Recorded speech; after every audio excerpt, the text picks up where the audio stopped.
Já deve começar em breve. Olá a todos, eu sou o professor Rômulo Bertuzzi, atual presidente da Comissão de Pesquisa da Escola de Educação Física e Esporte da USP. Estamos hoje aqui por conta da disciplina de pós-graduação de seminários avançados em Educação Física e Esporte, e hoje a gente tem o prazer de receber o Dr. Leandro Campos de Brito. O Leandro ele pode se apresentar um pouco melhor depois, mas já adianto algumas coisas do seu currículo.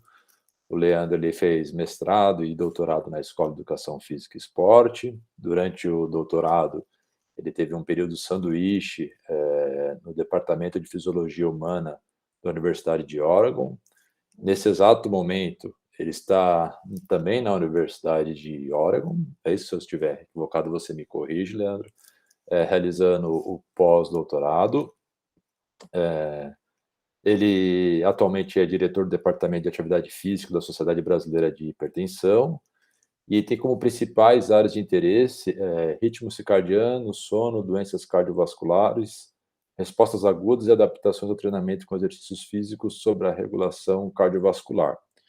E o título hoje da apresentação do Dr. Leandro é Exercício Físico e Benefícios Cardiovasculares, : qual é a melhor hora do dia? Um título um tanto provocador. Muito obrigado, Leandro. Me permite chamá-lo de Leandro, porque já que você conhece há bastante tempo. Muito obrigado por disponibilizar parte do seu tempo e vir falar para a gente um tema tão interessante. E esses agradecimentos não são apenas em meu nome, tá? É em nome da comissão de pesquisa, tá bom? Muito obrigado, Leandro. É com você. Obrigado, professor, pela apresentação. Eu vou já disponibilizar minha tela, compartilhar, antes de qualquer coisa.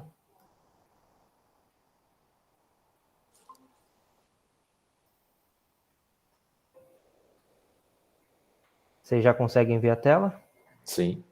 Maravilha. Então, eu vou colocar aqui em modo de slide. A única correção é que, no momento, eu não faço meu pós-doc na Universidade do Oregon, eu faço na Oregon Health and Science University, que é bem próximo até, numa cidade próxima, mas não é a mesma instituição, né?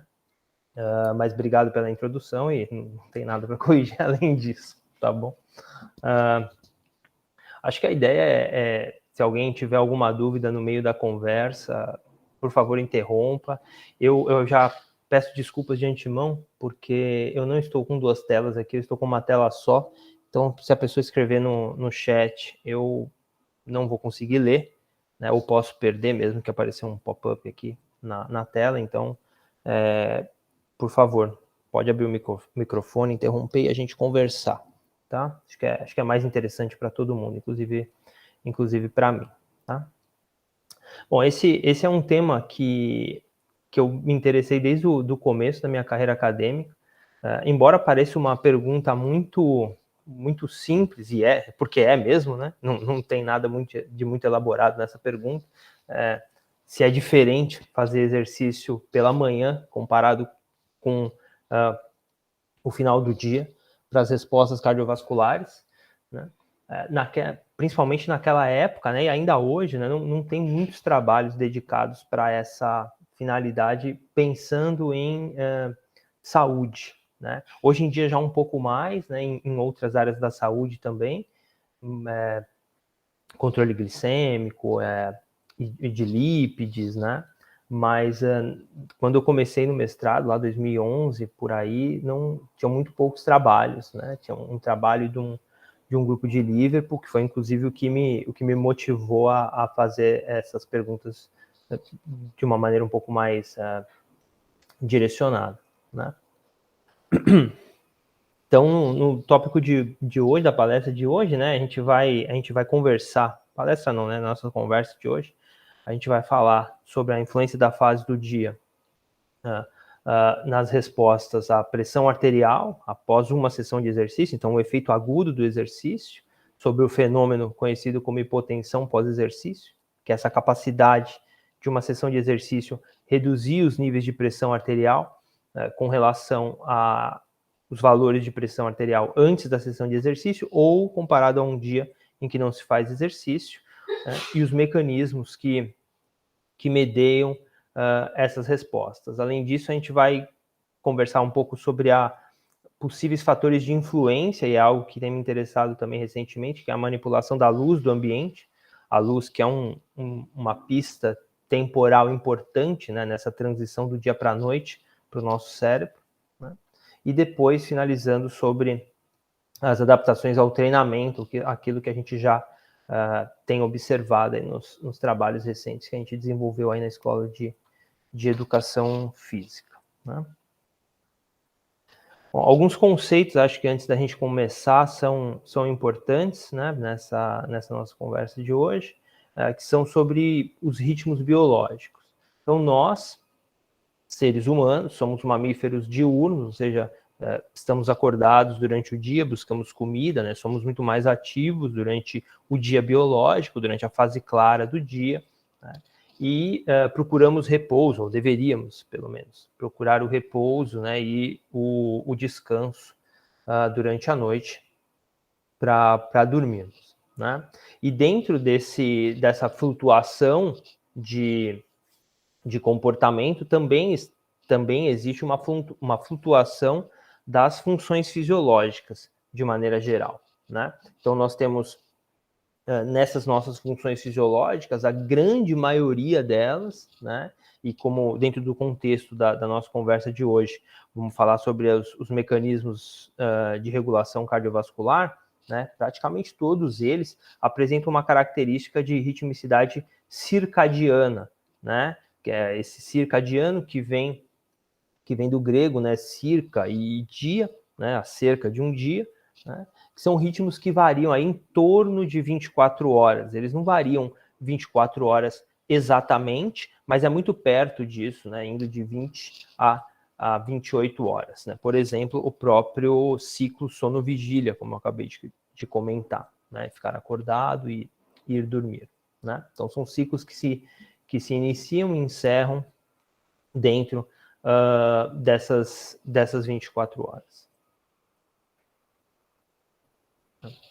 E essa flutuação, ela não acontece sozinha. Nós temos no nosso organismo o que nós chamamos de, e provavelmente mesmo quem não é familiarizado com a literatura, né, que pesquisa sobre a ritmicidade biológica, já ouviu falar sobre relógios biológicos. Então, nós temos um relógio biológico central, né, chamado de relógio biológico central, que se localiza nos núcleos supraquiasmáticos, né, e é no plural, porque são núcleos mesmo, tá? E essa região que fica localizada acima do quiasma óptico no cérebro, ela tem projeções multisinápticas para diversas outras regiões do cérebro que regulam outras funções do nosso corpo. Estudos com animais, por exemplo, já demonstraram que com lesões, né, nos núcleos supraquiasmáticos, existe uma perda de ritmicidade de diversas funções, né? Diversos marcadores, como pressão arterial, como alguns hormônios que têm uma ritmicidade biológica bastante robusta e constante, como o cortisol, a própria melatonina, que é o marcador endógeno de ritmicidade biológica mais marcante, né, e mais robusto, utilizado para se identificar, por exemplo, a fase da ritmicidade circadiana, né? Então, esse é uma área do nosso cérebro, é a área do nosso cérebro que regula essas funções, né? Além disso, você tem-se o que se sabe e é chamado de relógios periféricos. Então, em diversos tecidos, isso já foi demonstrado, inclusive em humanos, tá? Mostrando que nós temos relógios periféricos em tecidos como o coração, em tecidos como os vasos, né? Nos rins. Nessa revisão de 2019 não tem esse destaque, mas existem também trabalhos mostrando que nós temos relógios periféricos no fígado e no músculo esquelético também. Então, atividades do nosso dia a dia são percebidas por esses relógios periféricos também, tal qual pelo núcleo supraquiasmático, para tentar ajustar os nossos ritmos biológicos a mudanças do ambiente, né? Isso é um fator evolutivo muito importante no ser humano, porque permite que o nosso organismo se prepare para as mudanças do ambiente e não só reaja a elas. Então, tem, por exemplo, uma série de trabalhos mostrando, isso é um conhecimento bastante estabelecido, que você, um pouco antes de acordar do seu sono, você já tem um ligeiro aumento de temperatura, você já tem um ligeiro aumento de frequência cardíaca, de pressão arterial, não muito grande, mas ela já começa a aumentar, para aumentar a perfusão tecidual, por exemplo, e para que você, na hora de acordar, já esteja mais alerta, né? Não tenha que ter uma transição tão grande entre estar deitado, dormindo em repouso, para iniciar as atividades, né?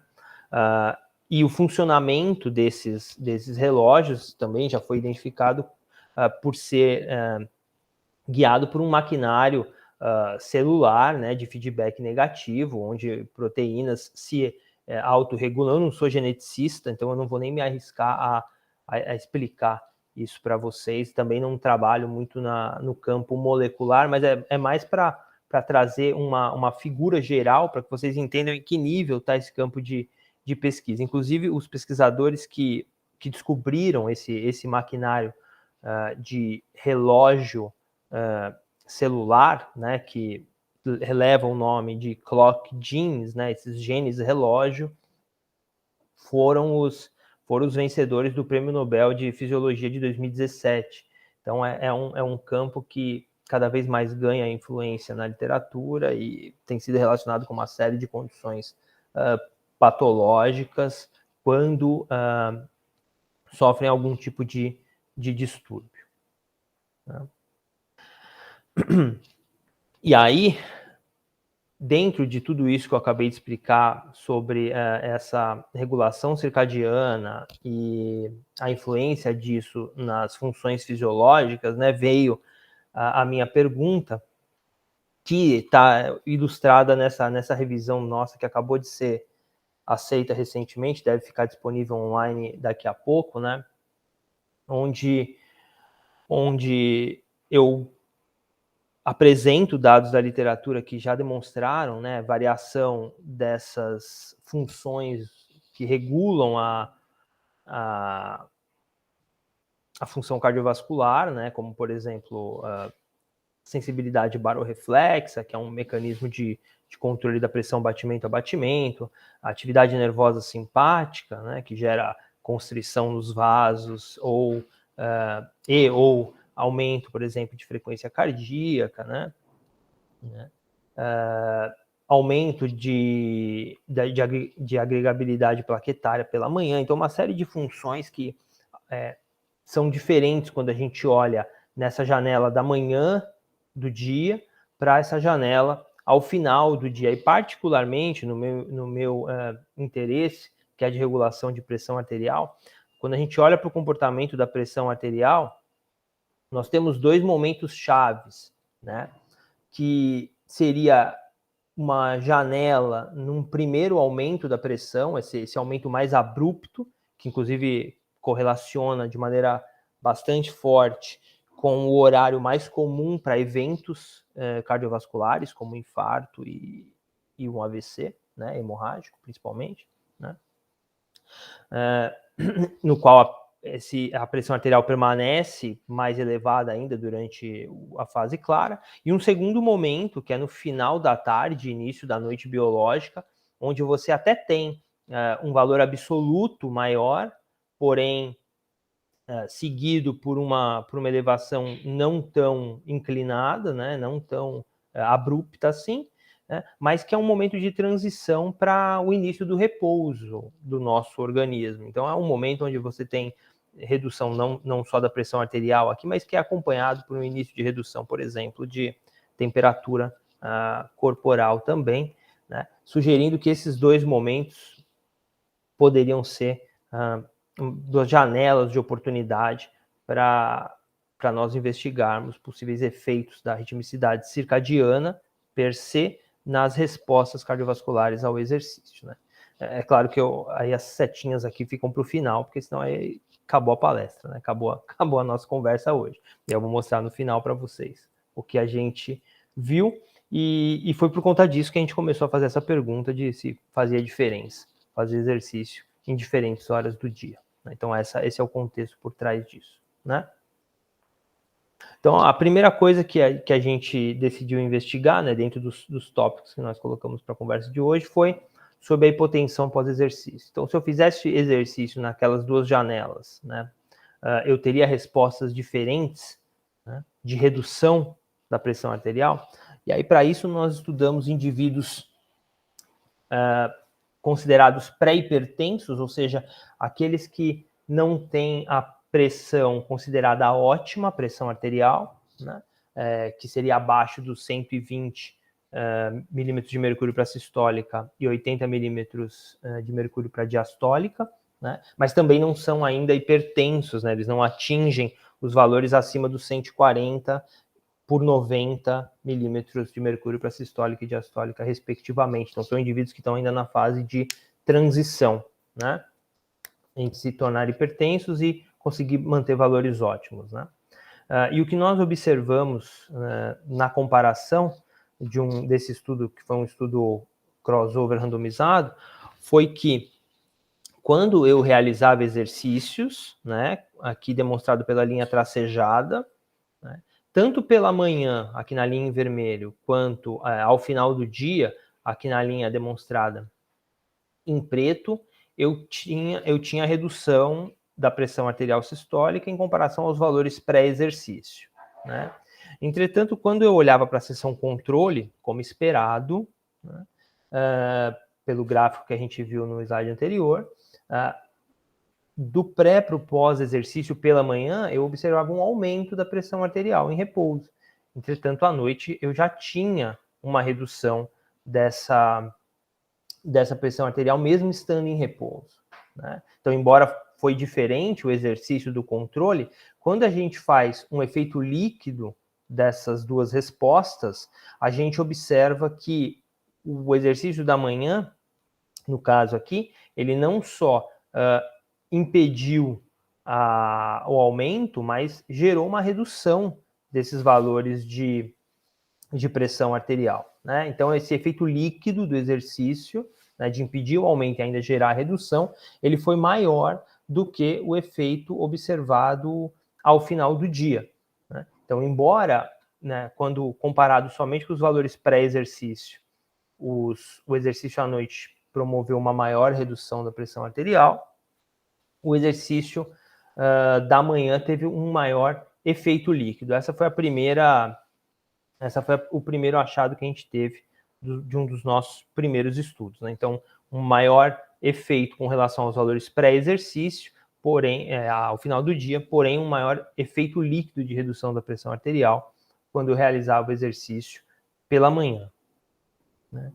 E aí não só os valores, né, foram diferentes, mas nós descobrimos também que os mecanismos pelo qual a pressão arterial reduzia após uma sessão de exercício também eram diferentes quando se realizava o exercício em diferentes fases do dia, sendo que pela manhã essa redução ela foi muito mais atribuída a uma diminuição do débito cardíaco, né, enquanto que ao final do dia essa redução foi mais atribuída à redução da resistência vascular periférica, né? Então, quando a gente pensa em regulação da pressão arterial, você tem, para quem não é familiarizado com o tema, a pressão arterial da gente é regulada pela quantidade de sangue, pelo volume circulante, né, que é o débito cardíaco, e pela resistência dos vasos, que é a resistência vascular periférica. Então, os mecanismos pelo qual isso aconteceu pós-exercício também foi diferente, né? E aí a gente tentou entender por que isso acontecia. Primeiro, vamos tentar entender por que o débito cardíaco reduzia mais pela manhã. E aí, o que nós vimos foi que o volume sistólico, ele não era diferente comparado pela manhã ao final do dia, ou seja, a quantidade de sangue ejetado, né, a cada contração não era diferente, né, mas os batimentos cardíacos, sim. Então, após o exercício,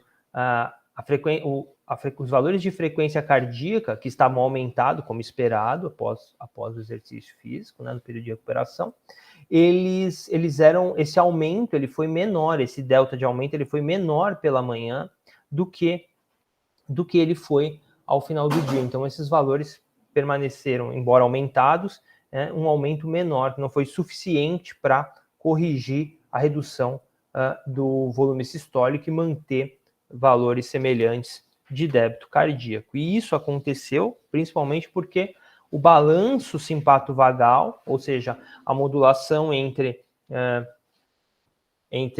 simpático e parasimpático para o coração, controlando a frequência cardíaca, também foi diferente, dependendo da fase do dia que o exercício foi realizado, né? Tendo um maior balanço simpato-vagal, ou seja, uma predominância simpática maior, né, quando o exercício foi realizado ao final do dia, do que quando ele foi realizado pela manhã, e por isso valores de frequência cardíaca reduzidos, não reduzidos, mas um aumento de menor magnitude pela manhã comparado ao final do dia.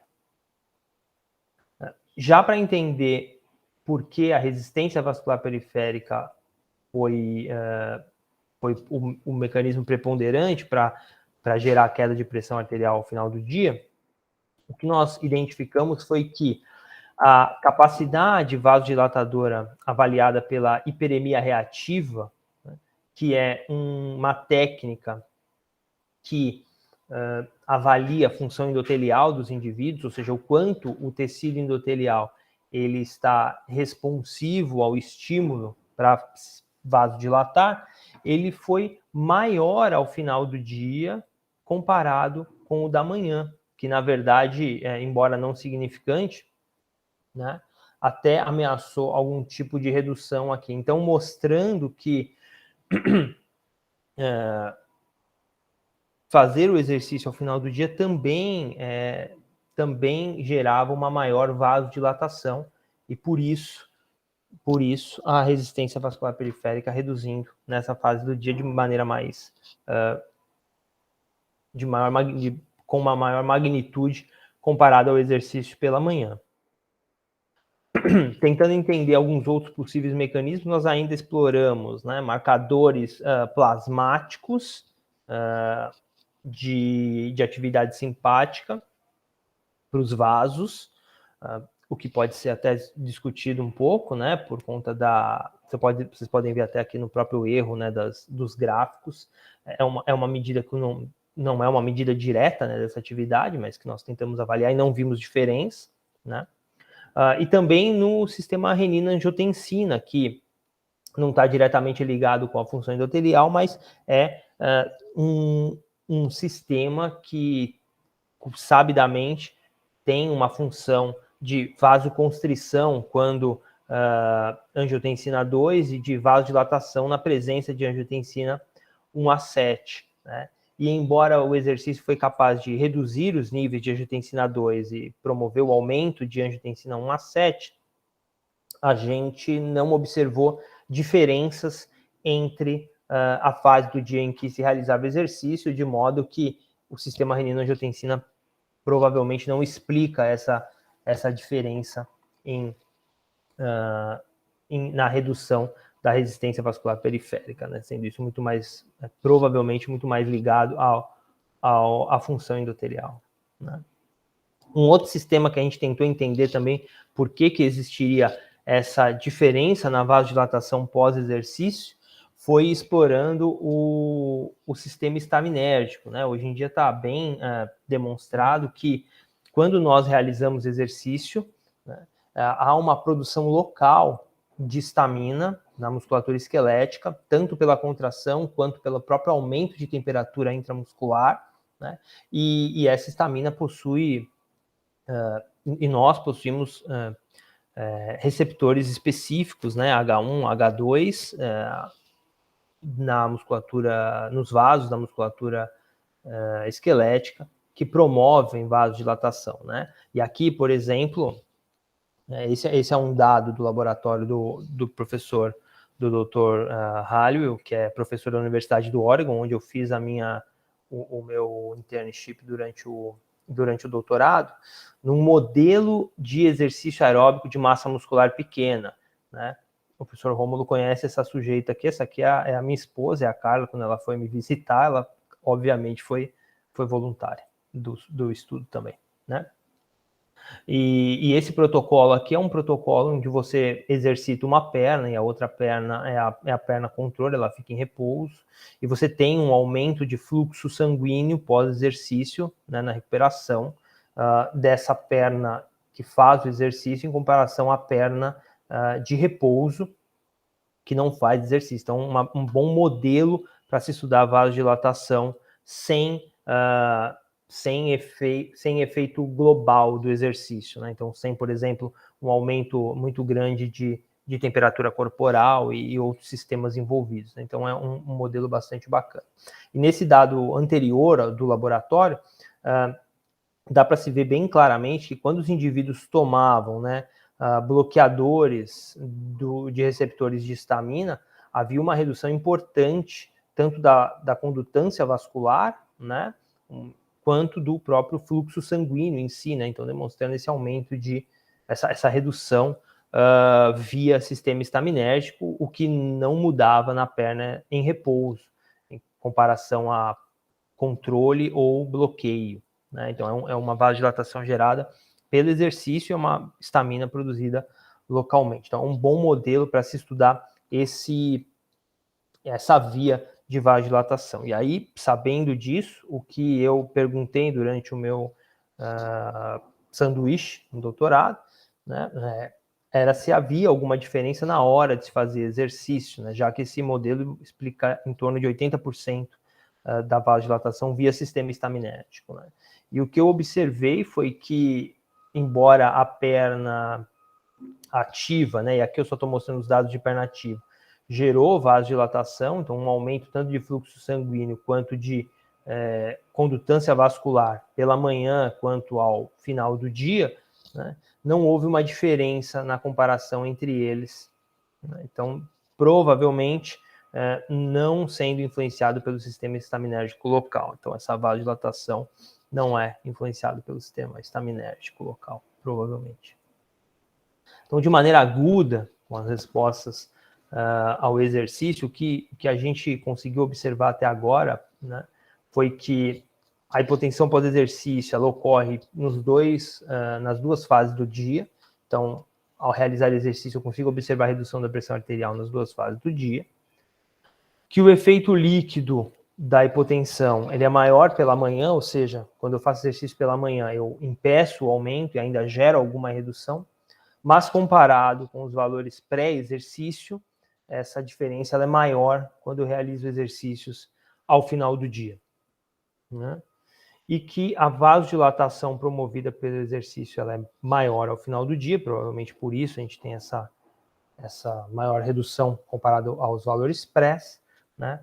E que essa vasodilatação não é explicada pelo sistema renina-angiotensina, marcadores simpáticos periféricos ou pelo sistema estaminérgico. Então, ainda há uma interrogação aí para a gente entender melhor esse mecanismo dessa vasodilatação ao final do dia, né?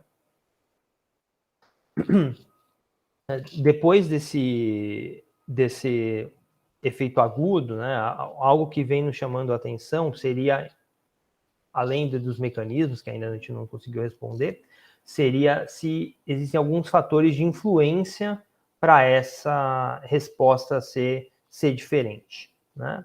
E um dos primeiros fatores de influência que nós estamos atualmente testando, já tem alguns resultados preliminares, nós estamos atualmente testando, seria se há algum efeito da luz, né, nessa resposta.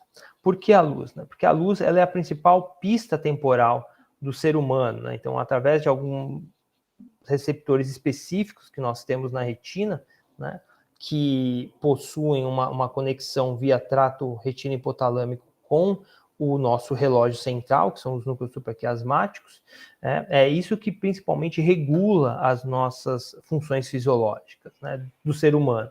Quando eu digo regula, na verdade eu quero usar mais a palavra ajusta, porque se não houvesse a luz, por exemplo, se nós vivêssemos no escuro para sempre, os nossos ritmos, eles seriam perto de 24 horas, mas eles seriam sempre um pouco atrasados, sempre um pouco para mais de 24 horas. Então, constantemente, todo dia, isso seria um pouco postergado. E a luz, dentre outras pistas temporais, como as próprias atividades sociais ou a alimentação, né, as refeições que nós fazemos, ajudam com que as nossas funções fisiológicas se ajustem e fechem o seu comportamento dentro das 24 horas. Né? Então, nos pareceu bastante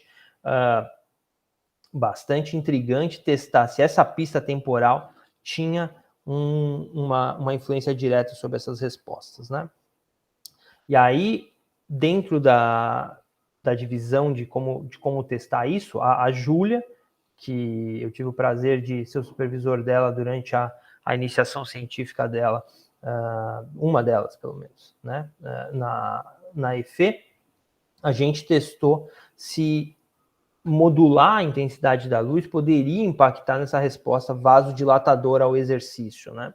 E para suportar essa nossa hipótese, além, né, de testar se a luz por si só, sendo uma pista temporal importante, geraria alguma diferença, estudos prévios já tinham demonstrado que quando você estimula o indivíduo ao nível dos olhos com a luz, você observa um aumento de atividade nervosa simpática, né, medida diretamente no nervo, né, do sujeito, no nervo fibular, que é a medida padrão ouro para isso, né, diretamente no nervo, então um aumento importante e significante dessa atividade simpática, mas quando você estimula a luz sobre a pele dos indivíduos, né, você observa tanto uma vasodilatação pelo aumento do fluxo sanguíneo, né, quanto um aumento da função endotelial, né, marcada aqui por essa técnica que é a dilatação mediada pelo fluxo, né,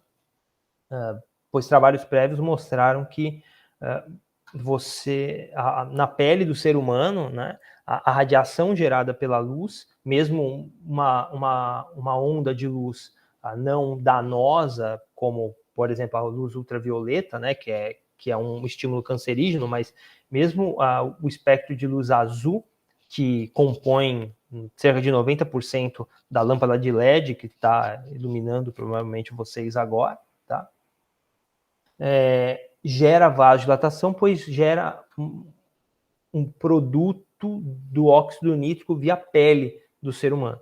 Né? Então, você tem um aumento de óxido nítrico formado na pele do ser humano, que aumenta os níveis plasmáticos de óxido nítrico e gera vasodilatação também. Então, nós resolvemos testar numa situação de mundo real, onde quando se faz exercício, você tem luz tanto nos olhos quanto na pele, se você observaria vasodilatação.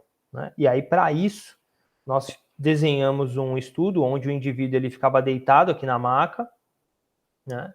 E essa é a situação com a luz acesa, mas o experimento em si ele era realizado com o laboratório todo com a luz apagada, sendo só as luminárias em torno do indivíduo aqui com luz nos olhos dele, e também na região do tronco e do braço, em torno de 5.000 lux, né?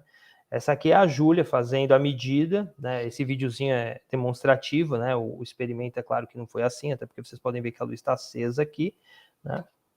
Mas a gente consegue com ultrassom aqui medir na artéria braquial o fluxo sanguíneo aumentando, né? Enquanto o indivíduo faz ciclos de contração e relaxamento no hand grip, né? Ciclos de 2 segundos de contração com 2 segundos de relaxamento. Né? E aí o que nós observamos nesse estudo da Júlia, que está em revisão agora, né, foi que quando o exercício foi realizado sob luz intensa, em torno de 5.000 lux, que é exatamente aquela foto anterior que eu mostrei para vocês, essa é a situação de 5.000 lux, tá? No indivíduo, né, no laboratório a luz está apagada, mas nele, na região dos olhos e da pele, nós temos em torno de 5.000 lux, tá? A gente tinha maior vasodilatação, né, ou seja, maior fluxo sanguíneo, começando em torno dos 2 minutos de exercício, sendo que os indivíduos realizaram 6 minutos, né, e que isso foi significante e diferente da situação de luz controle, em torno de 500 lux, ou da situação de penumbra, que é abaixo de 8 lux, né, que seria mais ou menos uma luz, uma situação luz de velas, vamos colocar assim, não é um breu total, fica uma situação de luz de velas, o suficiente para não estimular nenhuma modulação do sistema circadiano, né? Sabendo disso da literatura.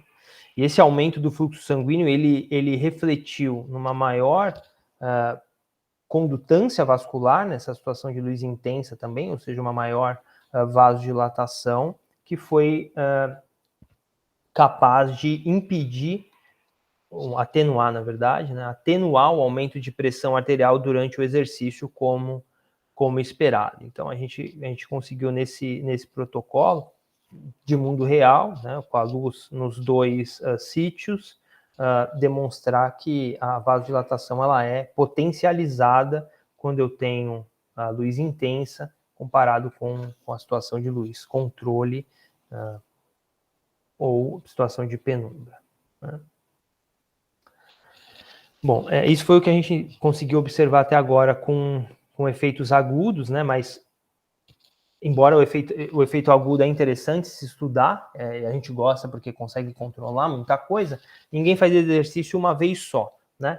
Nós também temos interesse em entender se essa variação da hora do dia com que eu faço exercício também impactava no efeito crônico, né, num efeito de treinamento. Isso porque nós e muitos pesquisadores entendemos, né, ou concordamos com a teoria de que os benefícios cardiovasculares eles são uma somatória de efeitos agudos, né, ao longo do tempo, principalmente no controle da pressão arterial, né, que você observa, por exemplo, várias sessões gerando hipotensão pós-exercício, cada vez menos, de menor magnitude, até gerar um efeito crônico de uma pressão de repouso reduzida. E isso se dá porque essa teoria ela se baseia principalmente no fato de que aqueles indivíduos que apresentam a maior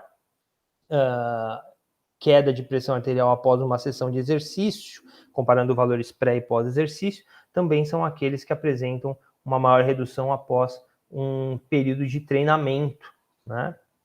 E quanto mais treinado o indivíduo é, menor é essa resposta de redução de pressão arterial, né?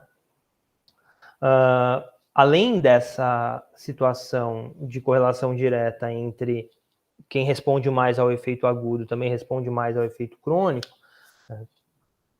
sabe-se também, está bem demonstrado na literatura, que a redução da pressão arterial no treinamento aeróbico ela é principalmente mediada por uma redução de resistência vascular periférica. E se a gente pensar bem, fisiologicamente isso faz mais sentido, pois se o treinamento ele reduzisse o débito cardíaco, ou seja, o nosso volume circulante por minuto, isso não seria um benefício fisiológico, né, na maior parte das situações clínicas, né? Então faz muito sentido que essa redução seja via queda de resistência vascular periférica, né? Diante disso, dessa correlação efeito agudo comparado ao pré-exercício e treinamento mediando a redução da pressão arterial com o treinamento via redução de resistência vascular periférica, no meu doutorado, a nossa pergunta foi se eu treinar os indivíduos hipertensos, né, numa situação de novo, de mundo real, ou seja, indivíduos que tomam remédio, né, que já são hipertensos há algum tempo, sem outras lesões de órgão-alvo, só hipertensos, mas que já tomam remédio há pelo menos 4 meses, ou seja, tem uma dose estabelecida para o seu controle. Isso seria diferente né? E a nossa hipótese era que o treinamento à noite, né, seria mais efetivo em promover essa redução de pressão arterial, uma vez que o efeito agudo do exercício comparado aos valores pré é maior à noite, né? E que também o exercício ao final do dia, às vezes eu fico mudando de noite para final do dia, mas é a mesma coisa, só a confusão com o termo, mas final do dia e noite é a mesma coisa, tá? Para quem estiver assistindo depois no futuro. Esse efeito agudo do exercício ao final do dia, ele também é aquele que gera maior vasodilatação. Então, baseado nisso, nós hipotetizamos que o treinamento à noite seria aquele mais efetivo. Então, vocês podem ver aqui, não sei se vocês reconhecem a EFE, mas esse é o mezanino do ginásio A, onde ficavam, na época, pelo menos, as bicicletas, os indivíduos treinavam lá. Então, eles não só treinavam ao final do dia ou pela manhã, mas dá para ver bem claramente que a própria claridade é diferente, ou seja, eles recebem essa pista temporal de maneira bem clara toda a sessão de exercício, né? E eu vou mostrar só os resultados principais, é claro, desse nosso trabalho, né? Nós confirmamos a nossa hipótese, né? Então, o exercício ao final do dia, ele foi mais efetivo em promover a redução da pressão arterial sistólica em comparação tanto ao exercício pela manhã, quanto ao grupo controle, né? E no tamanho do efeito aqui, promovendo um efeito moderado, né? Dessa redução com comparação ao grupo controle.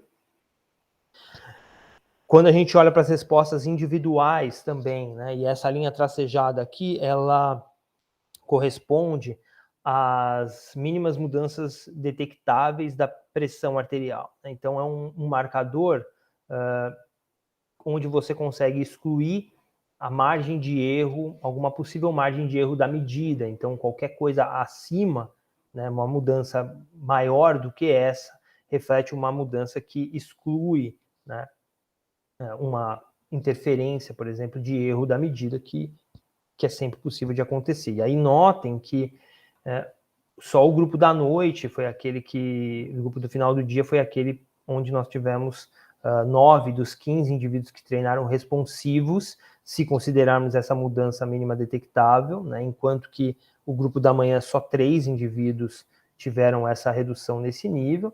E se formos menos criteriosos e olharmos só para o zero, né, ou seja, reduziu ou não reduziu em comparação aos valores pré-exercício, à noite todos eles, exceto esse indivíduo aqui, tiveram uma resposta de redução de pressão arterial, enquanto pela manhã isso foi muito mais volátil, né? Tivemos alguns indivíduos mostrando redução, enquanto outros não, ao mesmo tempo, né? Essa nossa resposta ela não ficou só na pressão arterial clínica, né, só naquela medida dentro do laboratório, ela também refletiu na medida ambulatorial. Para quem não é familiarizado, essa é uma medida onde nós avaliamos a pressão arterial do indivíduo por 24 horas, né? Coloca-se um manguito no braço do indivíduo e ele vai viver o seu dia normal, vai trabalhar, vai para casa, dorme com o equipamento, e a gente tem medidas a cada 15 minutos de pressão arterial desse indivíduo. E só o grupo que treinou à noite foi capaz de promover redução dos valores de pressão arterial diastólica após o treinamento, o que foi diferente do grupo que treinou pela manhã do que o grupo controle, né? E isso principalmente por conta de uma redução observada durante o período de sono. Então, essa redução observada na média do sono, da pressão arterial diastólica, refletindo na média de 24 horas, somente no grupo que treinou ao final do dia. Como esperado, esse grupo foi aquele que promoveu redução de resistência vascular periférica, comparado ao grupo controle, o que não aconteceu no grupo que realizou o treinamento pela manhã, né, que não foi diferente do grupo controle, só diferente dos valores pré-treinamento, né? E isso se deveu, essa redução da resistência vascular periférica no grupo que treinou ao final do dia para o grupo controle, por conta de uma menor modulação simpática vasomotora, que é uma medida indireta, né, mas que reflete a modulação simpática para os vasos e que reduziu somente no grupo que treinou ao final do dia, que reduziu no grupo que treinou ao final do dia, e isso foi diferente tanto do grupo controle quanto do grupo que treinou pela manhã, embora o grupo que treinou pela manhã também foi diferente do grupo controle, impedindo esse aumento observado no grupo controle aqui, que não realizou o exercício aeróbico, né? Um outro fator que nos chamou a atenção aqui é que a sensibilidade barorreflexa aumentou mais no grupo que treinou ao final do dia, comparado ao grupo que treinou pela manhã, né? Embora ambos tiveram esse benefício e foram diferentes do grupo controle, né? Essa medida de sensibilidade barorreflexa, que eu mencionei no começo da palestra, é um mecanismo de controle da pressão arterial batimento a batimento, né? E é um marcador independente de mortalidade, né? Que também afeta indivíduos hipertensos, dentre outras doenças cardiometabólicas, né? Então, um importante resultado aí mostrando uma superioridade, embora benefício nos dois, mas, de novo, aqui uma superioridade para o grupo que treinou ao final do dia.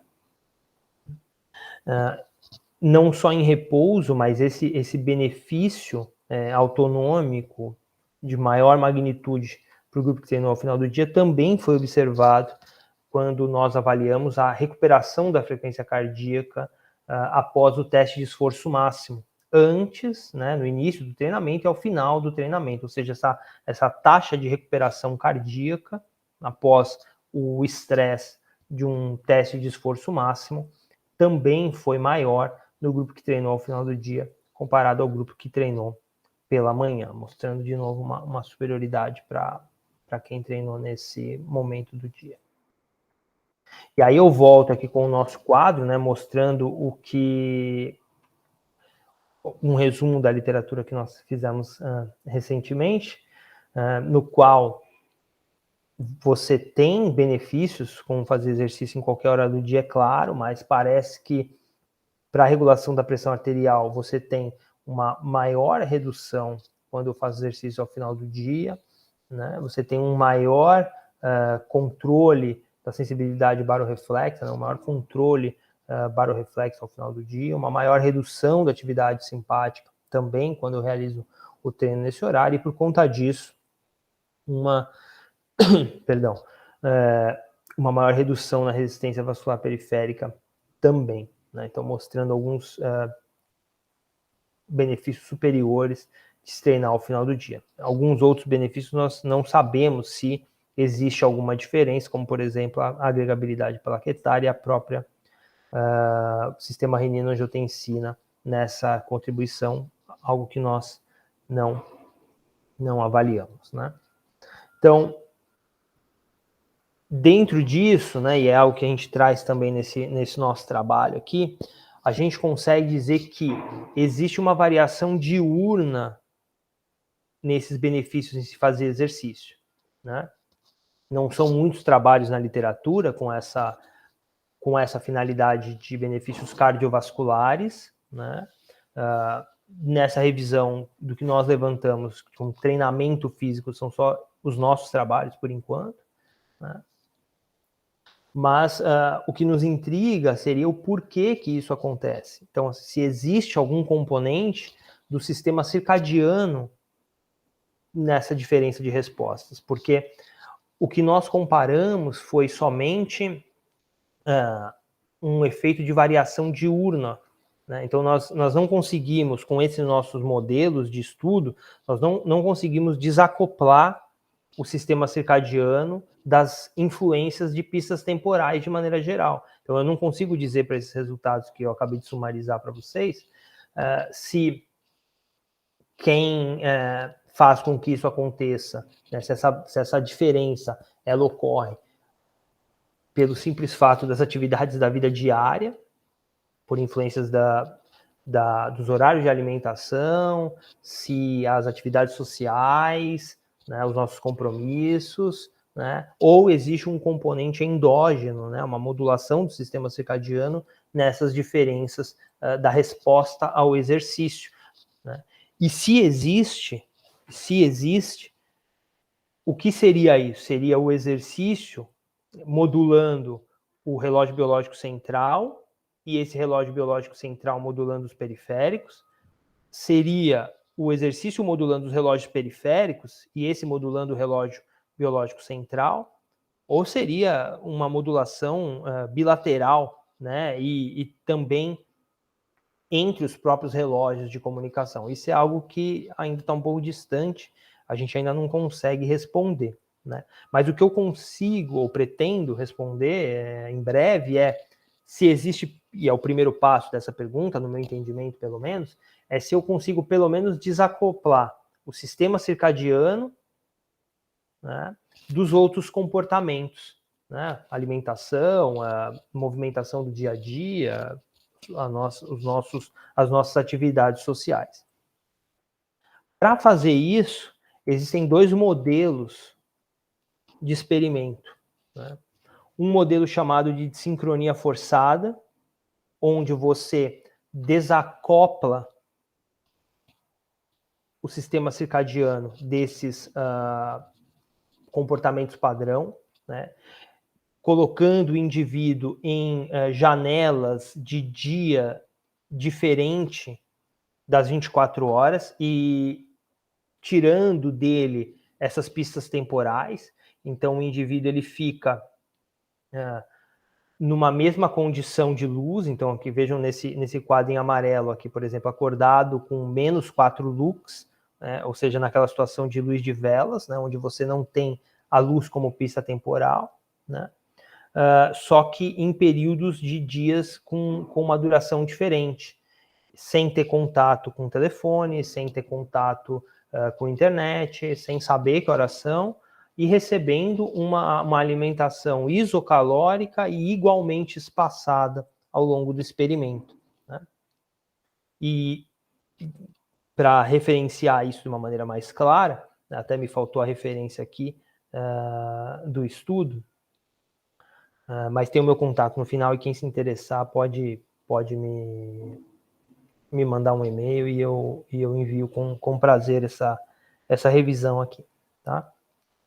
Quando você olha ao longo do estudo, você consegue analisar, por exemplo, os dados baseados na fase circadiana do indivíduo, que nesse estudo aqui, por exemplo, foi usado com a temperatura corporal, que é um marcador fisiológico bastante robusto, ela e a própria melatonina, né, da fase circadiana. Então eu consigo realinhar os resultados que eu observei ao longo desses dias de desacoplamento, baseado na fase circadiana do indivíduo, e aí fazer um modelamento dessa curva e observar, por exemplo, a ritmicidade circadiana de alguma variável fisiológica. Mas esse é um estudo que precisa de muitos dias.